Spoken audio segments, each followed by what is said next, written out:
Bonjour et bienvenue sur ma chaîne YouTube. Cette semaine, je vais vous parler de yoga pour enfants, pour la respiration, la méditation et gagner en calme.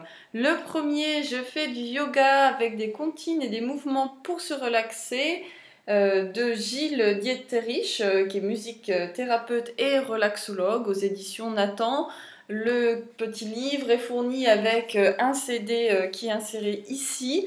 Alors c'est un très beau livre, je l'ai testé sur des enfants de 2 ans et demi, 6 ans et 10 ans. Alors c'est vrai que les petits aiment beaucoup le graphisme, c'est très très coloré. Les plus grands, 6 ans et 10 ans, essayent de reproduire les postures. Alors ce qui est très bien, c'est que sur une double page, nous avons la séance de yoga qui est très bien expliquée. Le seul bémol, c'est le personnage.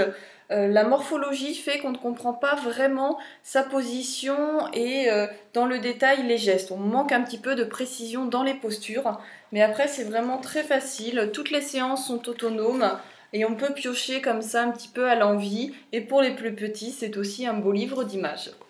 Le second ouvrage, Initiation au yoga avec Om le chien de Ira Trivedi aux éditions Marabout. Alors ici, malgré que ce soit un chien, finalement les postures sont assez faciles à reproduire. Elles sont un peu plus précises, on a vraiment les flexions, on a les extensions, on comprend comment il faut se positionner au départ et comment la posture doit évoluer. On insiste toujours évidemment sur les inspirations et les expirations. Pareil, on peut piocher de façon très autonome.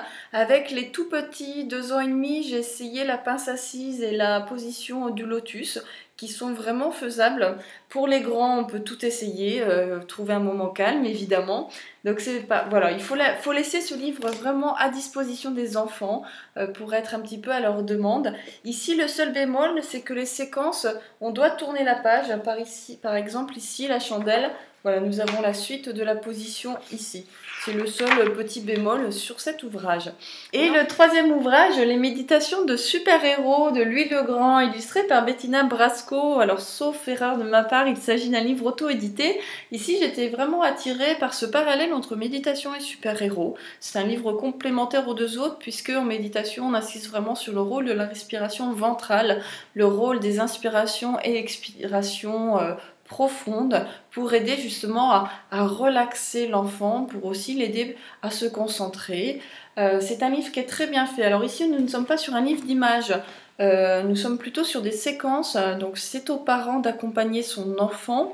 Ça se passe très très bien, il suffit de se mettre à côté de lui, d'adopter un ton doux, tout est dit, franchement l'auteur nous guide pas à pas et je peux vous dire que l'enfant mais aussi le parent accompagnateur est relaxé et ça permet vraiment de se recentrer, de se concentrer et tout à la fois de se détendre. Sur ce, je vous souhaite une très bonne séance de yoga avec votre enfant en famille, profitez-en et puis à bientôt!